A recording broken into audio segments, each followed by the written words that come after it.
La idea de este video era enumerar en una especie de línea de tiempo cómo fue la aparición de cada uno de los cuatro descendidos, lo que se sabe actualmente de ellos en el lore y su situación actual. No tengo ganas de editar demasiado este audio a menos que el error sea demasiado garrafal. Quiero que esto sea una especie de podcast y los podcasts por supuesto tienen errores. Mucha de esta información está basada en información traducida del chino para corregir algunas cosas que en español se han confundido y que han hecho confundirse a la gente, especialmente información de Fontaine. En dado caso de que la información de alguna otra ciudad también esté mal y requiera traducción y corrección, con mucho gusto lo hago. También quiero hacer la aclaración de que probablemente incluya un gameplay o una cinemática sin ponerme a editar demasiado. Los textos necesarios sí que estarán. Antes de empezar quiero aclarar algunos términos para que puedan tener una mejor comprensión de lo que van a escuchar. Principios celestiales, celestia o ciudad celestial, se refiere a la ciudad flotante que vemos y que muchos seres de Teyvat consideran como la deidad. No tendré muchos creo, considero, puede que, porque en este caso para bien o para mal, todo es una teoría y Hoyoverse puede cambiar camino en cualquier punto, aunque rompa lo que sabemos actualmente. Yo soy escritor, soy consciente de este hecho y que no todos los plot twists que realicemos tienen lógica, sentido, continuidad, como quieran decirlo. Vamos con el primero, que es el primer descendido. Básicamente ese sería Phanes. A pesar de que mucha gente se ha confundido con el lore y considera que Phanes es el segundo descendido, las pruebas de que es el primero se basan en Enkanomiya y especialmente en Antes del Sol y la Luna. Phanes habría aparecido miles de años atrás en Teyvat. En algunos sitios se le describe como que nació de un huevo, pero lo cierto es que vino desde el espacio. De alguna manera, Phanes ya conocía a los humanos y decidió que este planeta o continente era el sitio perfecto para ellos. Siendo así, se da cuenta de que este mundo está regido por 7 elementos, y que cada elemento tiene un dragón soberano. Así, decide que tendrá su autoridad y así en este mundo los humanos podrán vivir con tranquilidad. Aquí quiero hacer un apartado porque existen 3 mundos en el planeta que alberga Teyvat: el mundo de luz, el mundo humano y el mundo de oscuridad.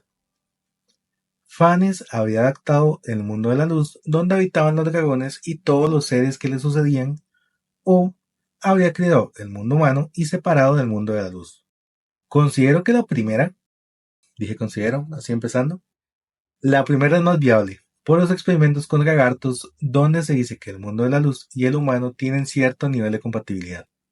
Los dragones no son precisamente rivales sencillos y para poder vencerlos, Phanes crea 4 hombres que le puedan ayudar. Incluso así, tarda 40 años en conseguir derrotar a los 7 dragones.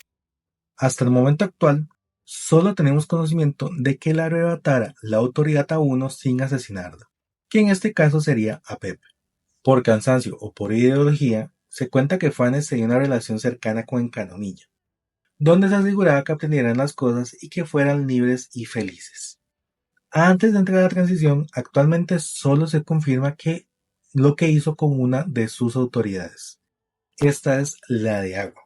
Phanes, al asesinar o sacar al anterior corazón del man primigenio, decide crear otro y según sus textos habría asignado a una de sus sombras a ser la protectora de este man.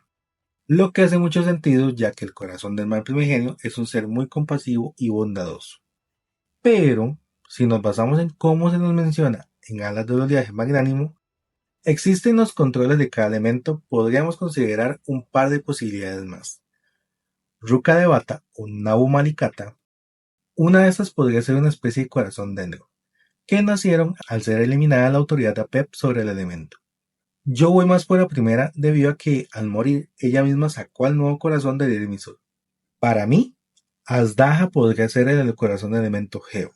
Esto debido a que él vivía en el interior de la montaña y era pura roca. El hecho de que pueda ser afectado por la erosión es un poco más complicado de meter aquí porque realmente no sabemos qué tan dañadas estaban las capacidades cognitivas de Heria antes de su muerte. Por último, muchos consideran que Divalin es el de viento. Lo sé, lo están pensando. No obstante, yo me voy por el lado de que los dos últimos conocidos son sus respectivos arcontes. ¿Por qué? Porque las alas de Fontaine nos dejan claro que Heria no era la protectora, pero sí el corazón. Esta como tal no posee tanto poder base, Egeria se le da una fracción del poder de Phanes, lo que implica que muy probablemente la sombra que protegía le otorgó su poder. Ahora bien, esto va muy en línea con Barbatos. Barbatos era un espíritu del viento que vagaba por el mundo. Los otros espíritus de viento que conocemos realmente no lo quieren. Siendo así, una sombra de Phanes le otorga su poder para que enfrente a Carabian y libere Mondstadt, algo muy similar a lo que acontece con Egeria. Por lo que es muy probable que Barbatos fuera el corazón a Nemo, y ahora sí, cuando ganó el trono a Nemo, probablemente dejó de ser el corazón y nació el siguiente, que en ese caso sería Dvalin. Y con el rayo, soy de los que sostiene que Val y Belcebú poseen recipientes humanos al igual que Neuvillette. Siguiendo ese camino, yo no estoy diciendo que fueran las dragones soberanas, no lo creo, sino que ambas eran el corazón del elemento electro, que en el caso de ellas habría tomado el recipiente humano. Eso también explicaría la razón de que la sombra en Kanomiya haya ayudado a Makoto a cuidar del bien mental de su hermana y de su nación. Nos pareció estúpido en su momento, pero hoy toma más sentido. Claro, para mí es todavía más clara la segunda opción, que es que el corazón es nada más y nada menos que nuestra adorada Yae Miko. ¿Por qué? Yae varias veces ha dejado rodando la pelotita de que su visión es un adorno. Al igual que la Neuvillette, Azdaja usa poder elemental sin visión. Dvalin, ustedes entienden. Puede ser un home run o puede ser un out, ahí me la juego. Ya tenemos toda la información de Phanes hasta el momento. Phanes abrió el primer Samsara, que fue su dominio sobre Teyvat. Pues bien, un día un segundo ser descendió del cielo. Vamos a llamarlo Lilith. Realmente he visto gente que lo llama Asmadoth, he visto gente que le llama Astaroth también porque piensan que ella es una sombra. Pero vamos a llamarla Lilith.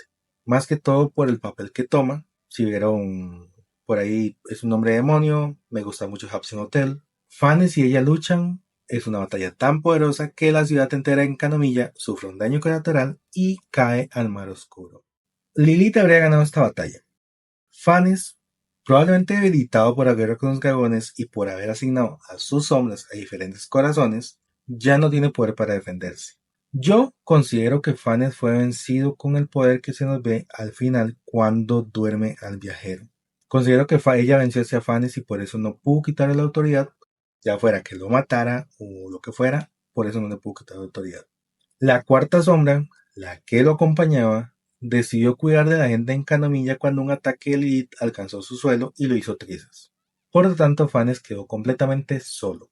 No obstante, Phanes había repartido su autoridad sobre los elementos y les había otorgado cierta independencia. Siendo así, Lilith intenta ejercer su autoridad sobre los elementos, pero no puede hacer nada. No la obedecen, ellos no la ven como una diosa. Para ellos, su dios sigue siendo el debilucho al que acaba de vencer. Ofendida y muy orgullosa, decide que los dominará por otro medio. Así, asigna seres que leen las estrellas y les dirán cómo vivir bajo sus órdenes. Sus profecías siempre se cumplen porque ella tiene el poder de cambiar los destinos cuando hace una lectura. Pero un día, los humanos, esos aberrantes seres a los que Phanes quiso darles un lugar, deciden que no la escucharán más. Ellos ya no quieren su guía, ellos ya no quieren nada con ella. Así envió a Noé un mensaje que construyera un arca porque vendría mucha agua del cielo. Ah, no, perdón. Historia equivocada. Cambiamos. Así lanzó olas a todas las ciudades hechas por los humanos y luego hizo llover por 100 días. Exterminó todos los humanos y luego inundó el mundo. Pero, ¿cómo inundó el mundo si ella no tenía ningún poder especial sobre el agua? Aquí nos adelantaremos un poco e iremos a los artefactos y materiales de Lemuria. Uno nos menciona que, llegado a cierto punto en una guerra, los bárbaros ya no tenían salvación. Estaban envenenados. Y ese veneno era el mismo que corría por la sangre del rey dragón. El rey dragón recibe dos nombres. Apep y Neuvillette lo llaman Nibelung. No obstante, en los artefactos se le llama Sila.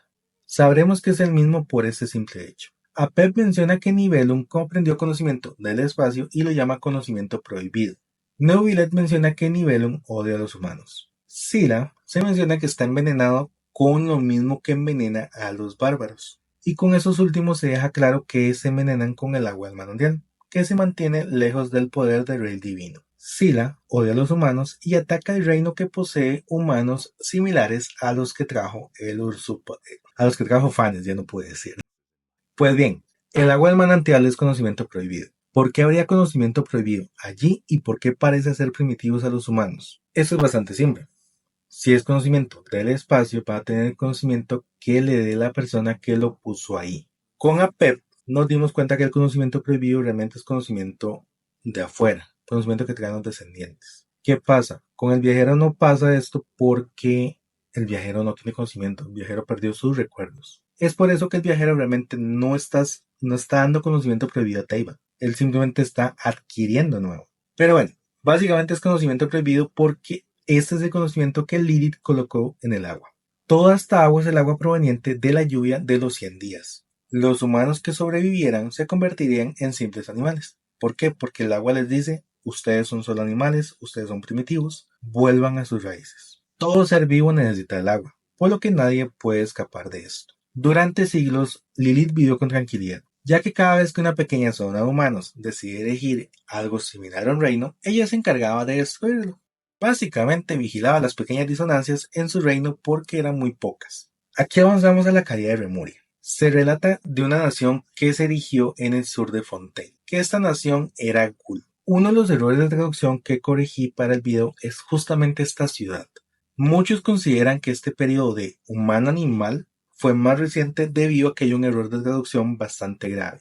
Un trono se erigió y cayó durante el periodo de tranquilidad para Lilith. Yo puse el nombre, no sé decir. Este trono es Gul. El problema es que en chino hay una ciudad que se llama muy similar, que es Chin-Gul, que es Gurabat, el trono de Desret.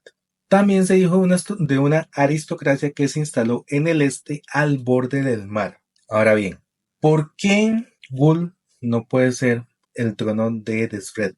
Básicamente Desret, su trono cayó después de la Guerra de Condes, por lo que no hace sentido con la historia, ya que todo lo que pasó, los sucesos de aquella Remoria, es antes de la Guerra de Condes. No obstante, hay dos ciudades de las que se sabe poco y nada que calzan con estas descripciones. Sí, la Cima es una ciudad que se erigió y cayó mucho antes del nacimiento de la antigua Liyue. Dentro de esta hay un trono. De hecho, creo que hay varios. Realmente no recuerdo mucho qué es todo lo que nos encontramos en la cima como tal, ya que el mundo está al revés. Pero sí sé que hay un trono, sí recuerdo muy bien que hay un trono. Al este encontraremos Sal-Bignagdir. ¿Lo puedes decir bien a la primera? Cool. Una nación dominada por una sacerdotisa. Una aristocracia. Como para los que no saben, una aristocracia es básicamente estos lugares que son manejados dependiendo de qué tan sabio o qué tanto poder contenga la persona. Eso se instaló en la época griega. Básicamente Aristóteles, Plutón y todos esos son de aristocracias. Y depende cuántos logros académicos, cuántos logros de sabios, todo esto, más alto va a ser tu puesto dependiendo de lo que tengas. Entonces, básicamente esa nación es dominada por una sacerdotisa, que es una aristocracia. Ahora bien, en la caída de Remuria nunca se menciona su caída, lo que hace sentido ya que en los mismos textos que se menciona Sal-Bignagdir, se menciona Andrus y Ecarabia. Esto va a ser muy importante. Más adelante ya van a ver por qué. Ahora, otro punto adicional para votarlas como las ciudades de la historia es que en el caso de la cima se encuentra en una zona muy montañosa, muy alta, lo que significaría que estaba lejos de las aguas con conocimiento prohibido. Sal-Bignagdir literalmente estaba en el punto más alto de todo Monster. Entonces, como este conocimiento prohibido para sentirse como menos. No obstante, la tranquilidad de Celestia se vio destruida. Hay que entender, en este caso Celestia es Lilith, porque ella es la que está ocupando el mundo, la ciudad celestial. Pero justo en aquel momento decidió aparecer un tercer descendido. Aquel que despertó la ira del Rey de Dragón. Aquel que se le ocurrió desafiar a Celestia. Y este no es nada más y nada menos que Remo. Vayamos en orden. Remo apareció y su primera parada no fue ni más ni menos que el mar primigenio. Lo que hace sentido si vemos dónde acabó cierta ballena como estrellas en los recientes hechos. Remo también conocía a los humanos y la sombra que protegía el mar primigenio y la misma Egeria vieron en él el ideal de devolver a los humanos su verdadera gloria y cumplir los planes de Fanes. Y sí, estoy leyendo. Pero básicamente le otorgan una copa con agua del rocío. Hay muchas cosas que se han teorizado sobre qué es esto del agua del rocío, o el rocío, no me acuerdo muy bien cómo es la siguiente frase. Pero ¿qué pasa? Esta agua es especial porque es parte del mar primigenio. Básicamente lo que usó Remond, todos los relatos se menciona este rocío. Es muy importante porque este es capaz de curar lo que causa el conocimiento prohibido que Lilith repartió por el mundo. Remo aceptó, descendió de los cielos en una caravana dorada y expandió sus hilos dorados por todos los rincones del mundo. Algo que yo noté varias veces que dice como todo este texto es que estos hilos son como caminos, son como notas, ¿no? Como las guías de los planos musicales. Por ahí algún músico que esté me va a corregir, son como esto. Entonces él enviaba las notas por estas líneas y viajaban por todo el mundo. Entonces Remo simplemente comenzó a ir por todas las islas de alta mar curando a la gente. Entonces aquellos que bebían del agua del rocío y se curaban del conocimiento prohibido eran aceptados dentro del reino de Remo. Los que no podían sobrevivir. Debía salvar a la humanidad del conocimiento prohibido a como diera lugar. Varias veces se dice que Remo es muy injusto, que Remo era muy conquistador, pero si uno se fija, toda la gente que vivía en la ciudad principal no se quejaba. Todos los que se quejaban eran los que vivían en las afueras, que después nos damos cuenta que son los bárbaros, que sentían como que Remo era muy injusto con ellos, todo eso. Además que los afinadores realmente eran bastante crueles, se podría decir. Pues vean, con su flota conquistó a todas las islas de alta mar y limpió a sus habitantes. Sus celos se extendían por cada isla, permitiéndole notar rápidamente si alguno poseía rastros de conocimiento prohibido. Los profetas de Lilith, aquellos capaces de cambiar el designio de las estrellas, auguraron que su imperio caería. Para protegerse, usó el agua inagotable de la copa y reforzó toda la ciudad.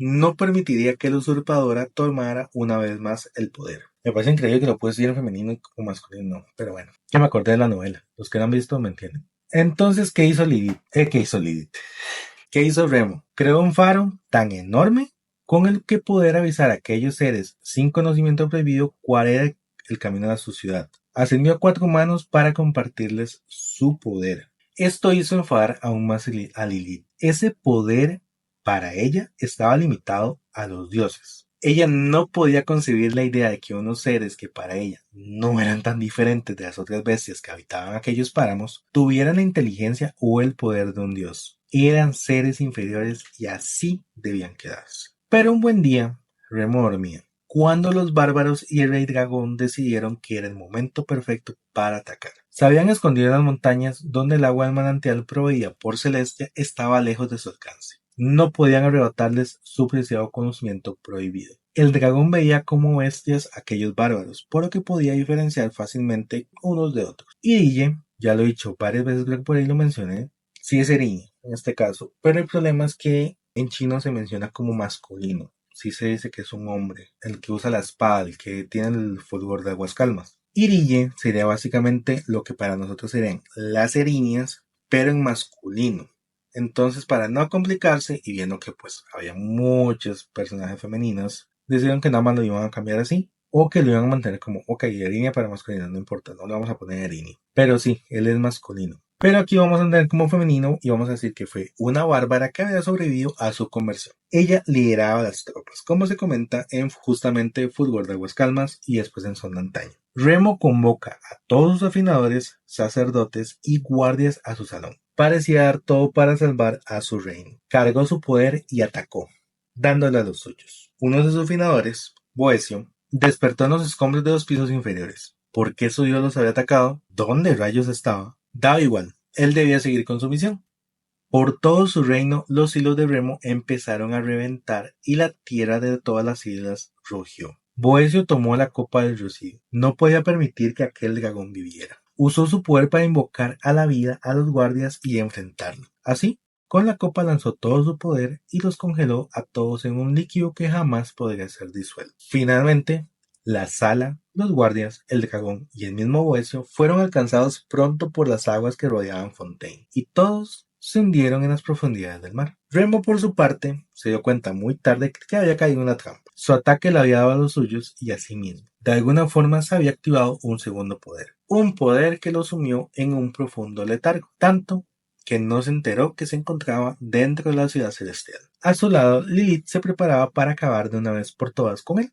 No aceptaría nunca más una insurrección. No obstante, Lilith también cayó en una trampa. Hay un temita aquí, lo voy a comentar antes de leer lo que tengo que leer, y es que cuando ya estaba repasando todo lo que tocaba, es que nadie más tiene poder. De hecho, el hecho de que Remo ascienda a los humanos a tener poder indica que todo esto sucedió antes de que aparecieran los primeros seres con poder. Esto quiere decir, no estaba Chongli, no estaba Ei, no estaba Venti. Entonces, como Chongli es el más antiguo, podemos decir que no estaba él, no estaba Gichon, no estaba Guba. Entonces, por eso es que aquí, ya viendo como un poco más de información, analizándola, voy a meter esa teoría. A partir de aquí, todo es teoría. Bueno, casi todo, algunas cosas sí están confirmadas. Pero básicamente aquí ya están completamente teoría, no nada que esté confirmado hasta el momento. Entonces, ¿qué pasa? ¿Se acuerdan de los hilos de Remo? Básicamente esos llegaban a cada rincón del mundo, pero no eran solo para escuchar la melodía del planeta. Remo aprendió los flujos de la Tierra, aprendió los ciclos, aprendió cómo se movían. Cuando uno lee la caída de Remuria parece como que él lo está haciendo simplemente para salvar su reino, cosa que no hace sentido si uno se pone a pensar, ya cuando se analiza que él reforzó todo su reino con agua del rocío, no hace sentido. Él sabía que Celestia, o en este caso Lilith, no iba a poder destruirlo. Así que, ¿para qué Remo se puede aprender todo eso? Aquí está la explicación por fin dada. Remo amaba el arte de la música, pero sobre todo amaba a los humanos. Entonces, ¿qué hacían sus hilos? Sus hilos lo que hacían era entender el flujo del mundo. Cuando los hilos de Remo revientan, impregnan la tierra, el agua, todo aquello que había sido cargado de conocimiento prohibido, lo impregnan con rocío del mar primigenio. Todo aquello que cargaban curó las aguas y tierras que Lilith había contaminado. Además, también otorgó al mundo como tal los poderes que Fanes había reservado para los suyos. Lilith no aceptaba más dioses, pronto tendría un mundo lleno de ellos. Es una lástima que sus hilos no pudieran alcanzar cada rincón, ya que el conocimiento prohibido sería un problema muy serio después. Años después, al sureste, entre lo que sería conocido como Valle Chenyu y Liyue, nació un dragón, pero este no era un dragón cualquiera, era un dragón del mundo humano. Un dragón que cuando fuera más grande podría mover rocas con solo pensarlo. Podría comunicarse con los humanos, aprender su idioma. Gracias a la bendición de Fanes, aquel dragón podría usar una parte de su autoridad. No solo eso, podría vivir tantos años como los dioses y eventualmente igualar su poder. Y entonces Lilith entendería que su reinado también tendría fin un día. Siglos después, en el este, un lobo bendecido por el hielo y un ser bendecido por el anemo, no sé qué es de Carabia, luchaban en Mons. En la montaña, la civilización a los que ella les permitió ser, veía el nacimiento de una princesa bendecida por el agua. Y aún peor, ella podía ver los hilos del destino. Podía utilizar la hidromancia. Lilith decidió enviarle uno de sus pilares. Quizá no podía evitar que las bestias fueran bendecidas por los elementos, pero bajo ninguna razón permitiría que los humanos alcanzaran ese poder. Los siglos pasaron y cada vez aparecían más seres con poderes, seres que pensaban, pero al menos ningún humano, hasta que llegó el mentado día. Al sur, en un grupo de islas bastante peculiar, en el borde con aquella zona que se salía de su control, nacían un par de gemelas bendecidas por el poder del rayo. Las primeras humanas en poseer esta bendición, y no solamente eso, también eran extremadamente poderosas. El juego había terminado. Todo había sido planeado por Remo. Pues bien, si sus hilos otorgaron poder a los de Teyvat, también tenían poder para neutralizarlos. Remo para ese punto ya estaba muerto. Fanes, tengo mis dudas, pero Remo sabemos que se fue al país de los capibaras. Al cielo de los capibaras es el chiste. ¿Qué pasa? Celestia fue, desenterró a Remo y dijo, bueno, vamos a crear un catalizador. En este caso son las gnosis. Creó algo donde estas gnosis, como se digan, gnosis, pero bueno, donde conectaran, que sean los 7 tronos, y con todo su ingenio creó un sistema limitante. Cuando alguna de las especies que más control elemental y de pensamiento naciera, se asignaría un pequeño artilugio que se llamaría visión, y no el visión de Marvel. No le fue muy difícil convencer a los protectores de que esto era lo mejor para mantener a sus preciados humanos con vida. Esta es la razón que explicaría por qué la protectora Dendro y la protectora Hidro no tuvieron competencia. Las humanas ganaron el trono Electro, pero solo una ascendió, y le creó un nuevo recipiente a su humana para que su poder no estuviera limitado, es decir, para que Ei como tal ya no fuera humana, por así decirlo.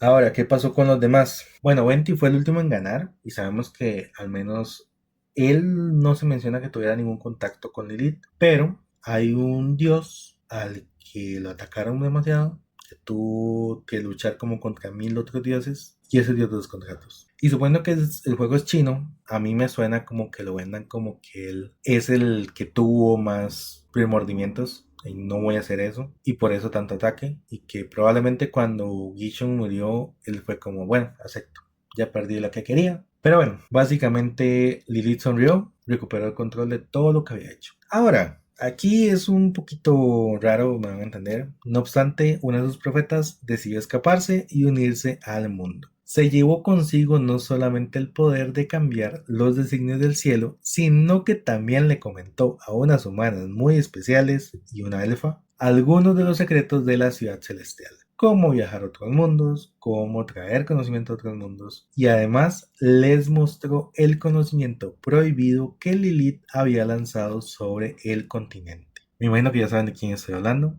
El reloj empezó a correr. 2100 años después, mientras observaba con preocupación cómo había logrado hacer uso del conocimiento que ella misma le había dado al mundo para intentar destruirla, aparecieron dos seres rubios provenientes de una estrella mucho más lejana que la suya. Ellos no podían usar sus poderes del todo bien, pero sí eran extremadamente fuertes. A una consiguió atraparla, aunque era demasiado poderosa para ser destruida. A su hermano solo consiguió dormirlo, mientras llevaba a la segunda al Irmisul. Ella sabía que el árbol no tenía información sobre ella, sobre Juanes y sobre Remo, y si conseguía registrarla, su poder estaría atado al de Teyvat, es decir, la nerfearía. No tenía el poder de un descendido. Luego procedería con el hermano. Caen Rian no sería trabajo sencillo, así que tenía que poner la balanza de su parte. No podía simplemente enviar a todos los arcontes allá abajo. Con los que envió bastaría. Entonces, con algo de esfuerzo, logró registrar a la rubia en el árbol, pero en ese instante, en algún momento, ella se liberó, le lanzó un ataque a Lilith, que ella esquivó por los pelos. Pero este dio en el Irmisul. En ese momento se abrieron decenas de líneas de ley, permitiendo entrar al mundo humano a seres de la oscuridad. Lumin, debilitada por sus nuevas ataduras, decidió que lo mejor era huir. Ya no podía volar, por lo que correr era su única opción. Una grieta se abrió frente a ella y varios extraños seres salieron de ahí. No parecían para nada amistosos, pero no fueron por ella, sino que se lanzaron directamente a atacar a Lilith. Lumin, conmocionada, decidió cruzar la grieta tan solo para escapar de ahí. Mientras tanto, en la ciudad celestial, Aether yacía inconsciente. Ya fuera por casualidad o suerte, en ese instante cruzó una bruja por ahí que llevaba consigo un ser espacial que parecía muy amistoso. La bruja, tentada por las historias que le contó su amiga tantas veces de lo que eran los descendidos, decidió que tal vez podría mandarlo a la Tierra y que aguantaría el golpe. Un brillo dorado iluminó el cielo por unos segundos. Los habitantes de Liyue, concentrados en sobrevivir porque se habían desatado 50.000 cataclismos, no notaron nada. Este se estrelló contra el valle,